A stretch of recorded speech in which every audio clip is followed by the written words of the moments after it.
नमस्कार। आज की जो प्रेस कॉन्फ्रेंस है उसकी सीरीज में आप लोग दोबारा जब यहाँ पे आए हैं उसके लिए बहुत बहुत धन्यवाद।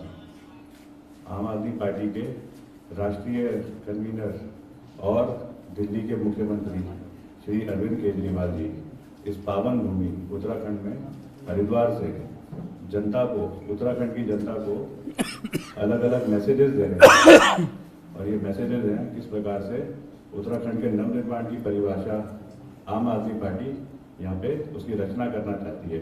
आज उसी सीरीज में सर दोबारा आप सबके जरिए उत्तराखंड की सारे समाज को अपना मैसेज कन्वे करेंगे। मैं सर से रिक्वेस्ट करूँगा कि आप अपना मैसेज दीजिए और उसके बाद में मीडिया से रिक्वेस्ट है आप कुछ सवाल सर से करें। आज मैं उत्तराखंड के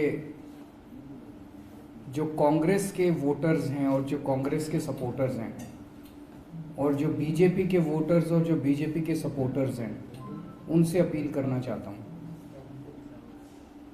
उन सबसे मेरी अपील है कि आप जिस पार्टी में हैं उसी में रहें।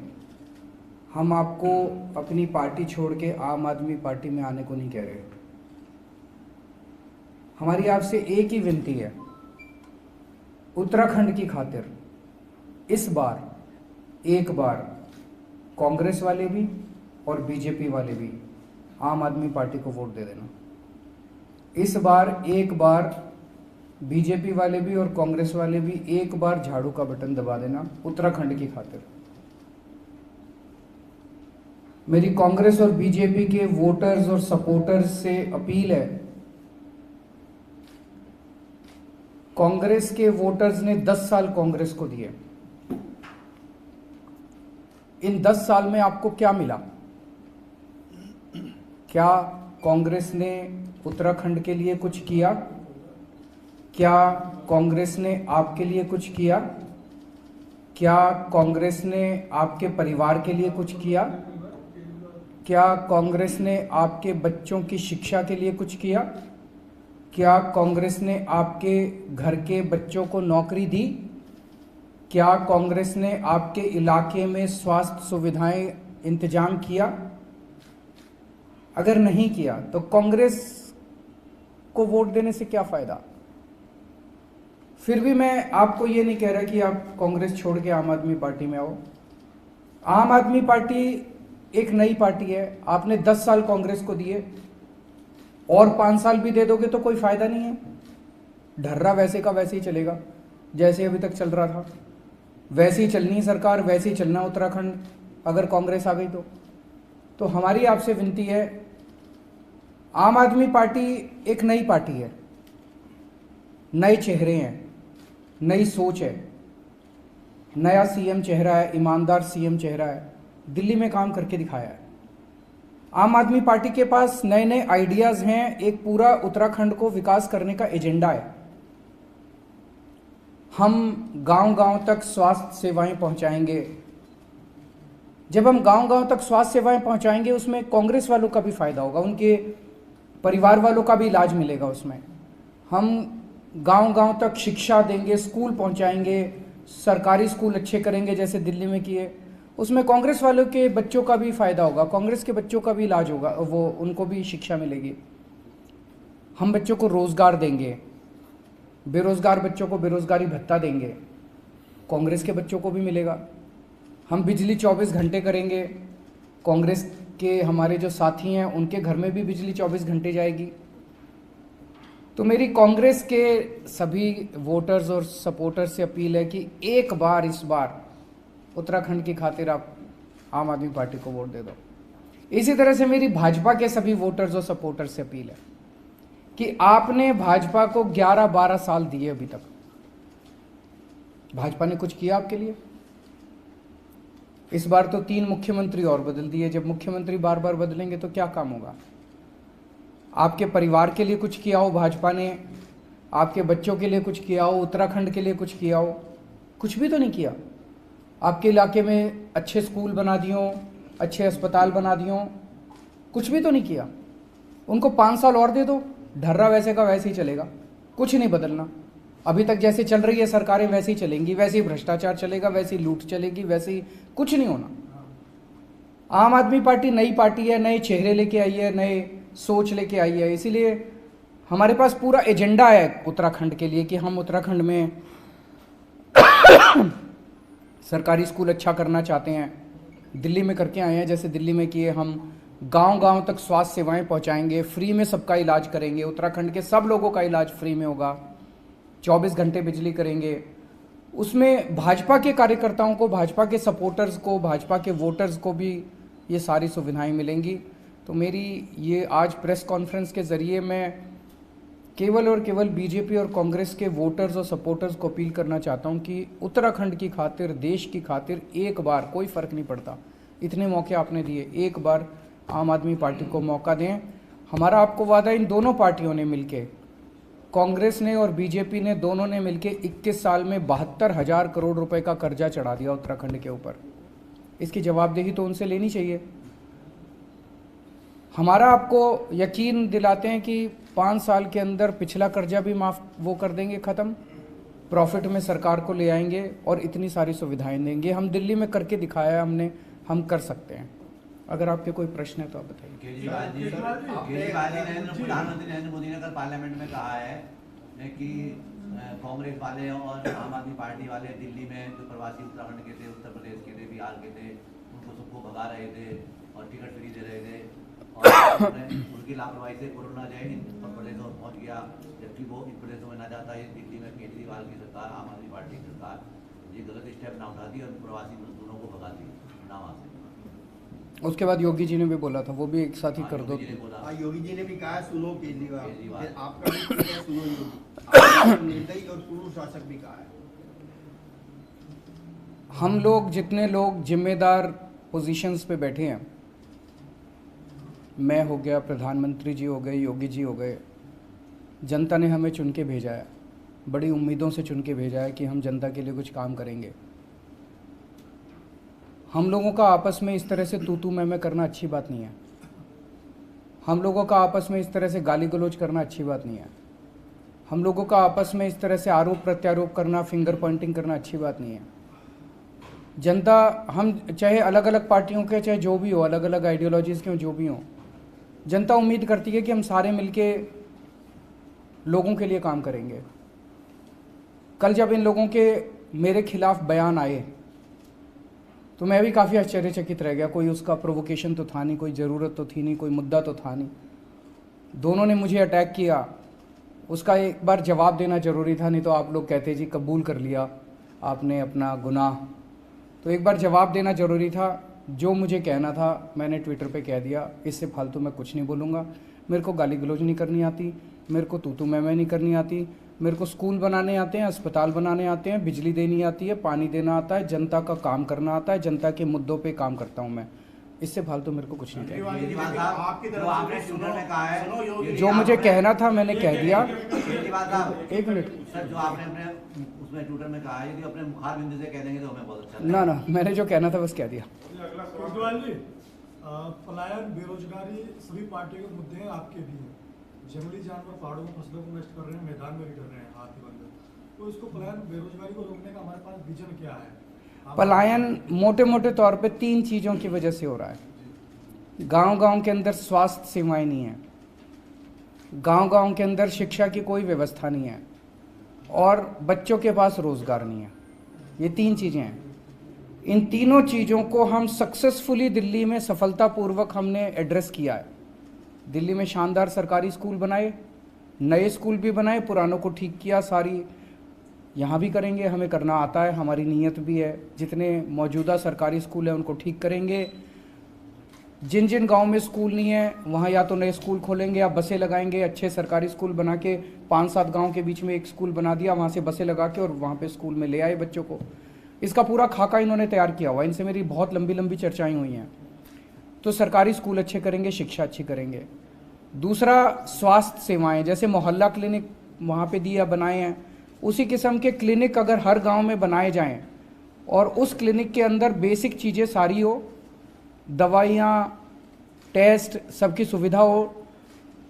अगर कोई किसी को सीरियस बीमारी हो गई, मान लो प्रसव हो गया, अचानक पेन हो गया, तो वो मोहल्ला क्लिनिक जो है फिर एम्बुलेंस खूब सारी खरीद लेंगे, वो तुरंत एम्बुलेंस को फ़ोन करेगा, एम्बुलेंस जाएगी उस गांव में और उसको लेके एक बड़े अस्पताल में आ जाएगी। तो एक नेटवर्क बनाएंगे पूरा इसका स्वास्थ्य सुविधाओं का। और तीसरा है रोजगार। रोजगार में आज सरकारी नौकरियों में बहुत ज़्यादा भ्रष्टाचार है, बिना पैसे के, बिना सिफारिश के नौकरियां नहीं मिलती। सरकारी नौकरियों से भ्रष्टाचार खत्म करेंगे, भाई भतीजावाद खत्म करेंगे और बच्चों को ईमानदारी से नौकरियां मिलनी चालू होंगी। 1 लाख नई सरकारी नौकरियां बच्चों को देंगे, उसमें जो पुरानी वैकेंसीज हैं वो भरेंगे और नई वैकेंसीज, इतने स्कूल बनाएंगे, अस्पताल बनाएंगे, मोहल्ला क्लिनिक बनाएंगे, डोर स्टेप डिलीवरी करेंगे तो नई कई सारी पोस्टें निकलेंगी। लगभग 1 लाख के करीब हमारी कैलकुलेशन है, नई पोस्टें निकलेंगी। इसके अलावा बहुत बड़े स्तर के ऊपर टूरिज्म को बढ़ावा देंगे, उसका भी इन्होंने, वो जो हमने कहा है कि अंतर्राष्ट्रीय आध्यात्मिक राजधानी बनाएंगे, उसमें हजारों हम रोजगार तैयार होने का हमारा पूरा प्लान है, जिससे बच्चों को यहीं पे रोजगार मिलेगा। हमारी तो उम्मीद है कि मौजूदा बच्चों को ही नहीं मिलेगा, जो बच्चे छोड़ के चले गए वो भी शायद वापस आ जाएं। केजरीवाल जी, उत्तराखंड के परिप्रेक्ष्य में गैरसैंण राजधानी का एक महत्वपूर्ण स्थान है, क्योंकि जब उत्तराखंड आंदोलन परिकल्पना में यही था कि एक पर्वतीय राज्य की पर्वतीय राजधानी होनी चाहिए, लेकिन अभी समर कैपिटल बना दी गई है गैरसैंण। इस पे आम आदमी पार्टी का क्या? इस पे मैं इनको बोलूँगा, ये आपको संक्षेप में बताएंगे। देखिए, गैरसैंण तो सबसे बड़ा मुद्दा था जब उत्तराखंड आंदोलन हुआ था उसमें, कि गैरसैंण मतलब पहाड़ में राजधानी बननी चाहिए। और गैरसैंण का तो सिलेक्शन ही इसलिए हुआ था क्योंकि गढ़वाल और कुमाऊं दोनों के बीच से ये जगह बन रही थी और वहाँ पे अप्रोच भी आसान थी। हम इस प्लान को ऐसे लेके चल रहे हैं, खाली यही नहीं कि गैरसैंण राजधानी बनेगी, मतलब समर विंटर वाली बात नहीं कर रहे, परमानेंट राजधानी बनेगी। लेकिन साथ में हमारे प्लान में ये है कि गैरसैंण और भराड़ीसैंण खाली उस जगह में अगर हम बोले राजधानी बन जाए तो पॉसिबल नहीं है। तो क्या होगा, गैरसैंण और उसके आसपास का 30 किलोमीटर का जो इलाका है उसकी हम मैपिंग कर रहे हैं कि जो सड़कें हैं जहाँ पे कौन सी जमीन ये अपना राजस्व वाली है, कौन सी जमीन फॉरेस्ट लैंड है, कितनी जमीन अवेलेबल है। फिर हम मैपिंग कर रहे हैं कि कौन कौन से डिपार्टमेंट ऊपर जाएंगे। खाली ऐसा नहीं है सचिवालय चले जाएगा, पुलिस हेडक्वार्टर को भी जाना है, हेल्थ वालों को भी जाना है, फॉरेस्ट वालों को भी जाना है, PWD को भी जाना है। इनमें से कौन से वो डिपार्टमेंट हैं जो नज़दीक होने चाहिए सचिवालय के, जिनका सबसे ज़्यादा मूवमेंट होता है सचिवालय, और उस 30 किलोमीटर के इलाके में ये कहाँ पे डिपार्टमेंट बनेंगे। उसके बाद में आ जाता है फाइनेंशियल इम्प्लीकेशन और फिर आ जाता है प्रायोरिटी वाइज कैसे इनको शिफ्ट करा जाएगा। टेम्परेरी शिफ्टिंग होगी अपने जैसे क्यूबिकल्स होते हैं उसमें, और फिर उसके बाद में परमानेंट कंस्ट्रक्शन होगा। अगर इस तरीके से कोई भी प्लान करे तो मेरे को लगता है गैरसैंण तो एक पहाड़ का सबसे बढ़िया टाउन प्लानिंग के हिसाब से एक मॉडल सामने होकर के आएगा। इस पे हमारी कार्रवाई चल रही है। सर, आपसे क्वेश्चन, कल भारतीय किसान यूनियन के राष्ट्रीय प्रवक्ता है टिकैत जी, उन्होंने कहा कि किसानों को सभा करके क्या वोट उसे दे जो किसानों के हित की बात करें, लेकिन आपके मैनिफेस्टो में और आपने उनका जिक्र किया किसानों के, उनके लिए आप क्या करेंगे? किसानों के जितने भी मुद्दे हैं उन किसानों के साथ बैठ के, ऐसा नहीं कि मैं अभी कुछ ऐलान कर दूं कि हम ये करेंगे और किसानों की सारी समस्याएं सॉल्व हो जाएंगी। जब हमने दिल्ली में सरकार बनाई थी हमें तो शिक्षा का कुछ पता ही नहीं था, हमें तो अस्पतालों का कुछ पता ही नहीं था, लेकिन उन लोगों के साथ हम बैठे और उनके साथ बैठ के हमने सारे मुद्दे सॉल्व किए। किसानों के साथ बैठ के भी हम सारे मुद्दे सॉल्व करेंगे। किसानों की मांग है कि MSP दी जाए, जैसे सबसे बड़ी मांग है। केंद्र सरकार से उनकी अपेक्षा है कि वो MSP दे। केंद्र सरकार जब तक नहीं देती हम कोशिश करेंगे कि MSP राज्य सरकार द्वारा दी जा सके, इसका पूरी प्लानिंग चल रही है। और भी उनके जितने, इस बार खाद की बहुत बड़ी प्रॉब्लम हुई थी, खाद लोगों को टाइम पे नहीं मिली थी, तो जितने भी मुद्दे हैं किसानों के साथ बैठेंगे, हमारी नीयत साफ है, तो किसानों के साथ बैठ के उनके सारे मुद्दों पे समाधान करेंगे। आपको कांग्रेस और बीजेपी पार्टी के सपोर्टरों की जरूरत पड़ गई, क्यों सेंध लगाने की बात की जा रही है? नहीं, देखो जी, हमारी तो नई पार्टी है, हमारे पहले सारे कांग्रेस और बीजेपी वाले ही थे। नहीं, सुनो, तो सारे वही थे। तो अब जब से हमने प्रचार शुरू किया, इसमें से कई लोग आम आदमी पार्टी की तरफ आ गए, तो अब जितने बचे हैं उनको आज मैं अपील कर रहा हूँ, भाई आप भी आ जाओ, पार्टी छोड़ने की जरूरत नहीं है, एक बार वोट दे दो। मैं आपको यकीन दिलाता हूँ, एक बार मौका दे दो उत्तराखंड के अंदर, 5 साल के बाद कोई कांग्रेस में नहीं बचेगा और कोई बीजेपी में नहीं बचेगा। अपने आप स्वतः सारे आम आदमी पार्टी की तरफ आ दो दिन गए। से आप यहाँ पे हैं, तो आज ऐसा महसूस क्यों हो रहा है? केजरीवाल जी, नहीं, आज नहीं, सीरीज ऑफ पीसीज हैं, एक दिन एक मुद्दा उठाते हैं, एक दिन एक मुद्दा। केजरीवाल जी, आप कह रहे हैं कि वहाँ से आपके यहाँ आ रहे हैं, लेकिन आपके यहाँ से छोड़ के भी जा रहे हैं, जो आपके आगे वो छोड़ के जा रहे हैं। वहां से हजारों की तादाद में आ रहे हैं, यहाँ से एक दो कोई छोड़ के गए हुए कहीं हैं। ना कहीं आरोप लग रहा है कि आपका टिकट बेचे जा रहे हैं, इस तरह के आरोप लगाए जा रहे हैं। सबूत दे दो। आरोप एक- आपके जो छोड़ के जा रहे हैं वो आरोप लगा रहे हैं। आरोप तो देखो जी कोई भी लगा सकता है, जिसको टिकट, एक मिनट, एक एक करके उनका जवाब छोड़ दूं मैं। नहीं सर, एक ही सवाल है। हाँ, बताओ। जो आपका कुनबा है सर, ये तो बनने से पहले भी बढ़ता चला जा रहा है। आपके प्रदेश उपाध्यक्ष जगमोहन जी हो गए, चाहे संजय भट्ट हो गए, दुनिया भर के लोग, हजारों कैबिनेट का इस्तीफा दे दिया। कल भी संतोष कपड़वाल जो नए कांग्रेस जिलाध्यक्ष है, उन्होंने भी मोहनिया जी पे बकायदा आरोप लगाया, एक मीडिया पे पत्र दिया कि भाई टिकट बेचे गए हैं दुनिया भर के। तो जब इस तरह की चीजें हो रही हैं सर, तो ये कैसे सरकार बन रही है? हर पार्टी में होता है। सुनो एक बारी, मेरी पूरी बात सुन लो। एक कंस्टिट्यूएंसी में 3 टिकट के दावेदार हैं, एक को टिकट मिलती है, 2 को नहीं मिलती। अब जिन 2 को नहीं मिलती उसको उनको पार्टी बिठा के मनाती है, यार मान जाओ कोई बात नहीं, एक कोई टिकट मिलनी थी, बाकी को तो नहीं मिल सकती, पार्टी के साथ काम करो। कुछ लोग मान जाते हैं, कुछ लोग नहीं मानते। तो जब वो छोड़ते हैं, कोई कहता है टिकट बेच दी, कोई कहता है पार्टी में तानाशाही हो गई, कोई कुछ कहता है, कोई कुछ कहता है। मैंने ओपन चैलेंज किया हुआ है, हमको टिकट बेचने का या खरीदने का सबूत दे दो। शाम तक पार्टी से केवल नहीं निकालूंगा, जहन्नुम तक पीछा करूंगा उसका, उसको छोड़ने वाला नहीं मैं जिंदगी में। एक मिनट सुनो, एक मिनट सुन लो, अब सुनने की भी काबिलियत रखो। छोड़ूंगा नहीं मैं, कुछ भी हो जाए। मैं भ्रष्टाचार बर्दाश्त नहीं कर सकता। अपने मंत्री को निकाल दिया था कैबिनेट में मैंने दिल्ली में, एक छोटा सा सबूत आया था मेरे पास। अगर किसी ने टिकट बेची और किसी ने टिकट खरीदी हमारी पार्टी के अंदर, उसको जेल भिजवा के रहूंगा मैं, उसको केवल पार्टी से नहीं निकालूंगा। बाकी ऐसे राजनीतिक तौर पे तो आरोप प्रत्यारोप चलते ही रहते हैं। केजरीवाल जी, उत्तराखंड में मामला उठ रहा है मुस्लिम यूनिवर्सिटी का, कि कांग्रेस के एक जो है बागी नेता ने आरोप लगाया कि मुझे हरीश रावत ने देखो जी, जो भी यूनिवर्सिटी बने सबके लिए बननी चाहिए, कोई एक धर्म के नाम पे या इस पे नहीं होना चाहिए। सबके बच्चे पढ़े हैं, जैसे मैंने कहा हम स्कूल बनाएंगे, उसमें मुसलमानों के बच्चे भी पढ़ेंगे, हिंदुओं के बच्चे भी पढ़ेंगे, सिखों के भी पढ़ेंगे, जैनियों के भी पढ़ेंगे, क्रिश्चियन, सबके बच्चों के लिए यूनिवर्सिटी बननी चाहिए, सबके लिए कॉलेज बनना चाहिए, सबके लिए वो बनना चाहिए। सर, कल फाइनल था ये कल का, जिसमें पंजाब में अधिकतर सर्वे में आपकी सरकार बन रही है या आप सबसे बड़ी पार्टी बन रहे हैं, लेकिन उत्तराखंड के लिहाज से सिर्फ 2 या 3 सीटें ही नजर आती हैं। फाइनल ओपिनियन पोल में भी ये स्थिति है जो बढ़कर नजर नहीं आ रही। तो एक तो अच्छी खबर है, खुशखबरी है, अभी पंजाब में सरकार बन रही है। तो मेरी उत्तराखंड की जनता से अपील है कि पंजाब में भी बन रही है, पंजाब के लोग भी भरोसा कर रहे हैं, आप भी बनाओ। लेकिन उत्तराखंड में हमारा ये पहला चुनाव है, पंजाब में ये दूसरा चुनाव है। पंजाब में एक तरह से 3-4 चुनाव के डेटा है। जब भी एक नई पार्टी आती है, उस नई पार्टी के वोट्स का आकलन करना बहुत मुश्किल होता है। मैं दिल्ली का एग्जांपल देता हूँ। दिल्ली में जब हम पहली बार 2013 में चुनाव लड़े थे, 8 दिसंबर को चुनाव था। नवंबर के महीने में जो सर्वे आए, वो सर्वे दिखा रहे थे हमारा 6% वोट शेयर है, एक भी सीट नहीं आ रही, सारों की जमानत जब्त हो रही है। ये सर्वे नवंबर के 1 महीना पहले। उसके बाद हमारी सरकार बन गई, 28 सीट आई, 28 सीट के बाद सरकार बन गई। तो जो भी नई पार्टी होता है उसका वोट आंकलन करना बड़ा मुश्किल होता है। यहाँ पे कल कुछ एक मीडिया के साथी थे, जब इंटरव्यू कर रहे थे, बोले जी आपकी 10 आ रही है हमारे हिसाब से। चलो 10, मैंने कहा यार दिल्ली में तो एक भी नहीं दे रहे थे, आप 10 से शुरू तो कर रहे हो एक नई पार्टी को, आप कह रहे हो 4 आ रही है। इंतज़ार कीजिए। आज उत्तराखंड के अंदर लोगों को, मैं आपसे पूछता हूँ कि कोई कांग्रेस को वोट क्यों दे? उनका एजेंडा क्या है? कोई एजेंडा नहीं है। आज बीजेपी को कोई वोट क्यों दे? उनका एजेंडा क्या है? कोई एजेंडा नहीं है। वो ये थोड़ी कह रहे हैं हम स्कूल बनाएंगे, अस्पताल बनाएंगे, हम ये करें।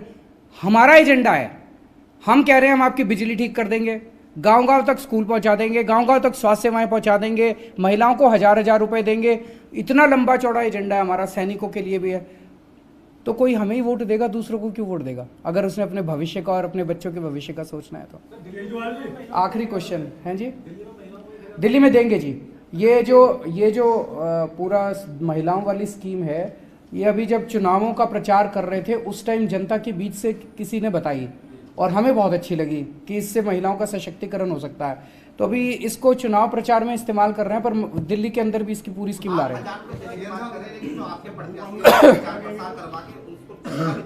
हैं। उसको तनख्वाह नहीं दे पा रहे, वो प्रचार के लिए उन्होंने महिलाओं को रखा और उनको पैसा नहीं दे पा रहे, वो परेशान होकर घूम रही है सड़कों। कौन नहीं दे पा रहा? आपका जो प्रत्याशी है, कौन सा प्रत्याशी नहीं दे रहा? मैं दिला दूंगा, मेरे को बता दो कौन सा नहीं दे रहा। मेरे सुझाव है, अगर थोड़े सीरियस क्वेश्चंस पे रखेंगे तो उत्तराखंड का भी भला होगा। पंजाब में सिद्धू वर्सेस चन्नी, क्या कहेंगे इस पर? आगे सिद्धू को तो खुदा मिला ना विजा में चलो। देखो, कांग्रेस तो आपस में लड़ रही है, वहां पे उम्मीद तो केवल एक ही पार्टी से, आम आदमी पार्टी, जो कि एक संगठित टीम की तरह सबके सामने है।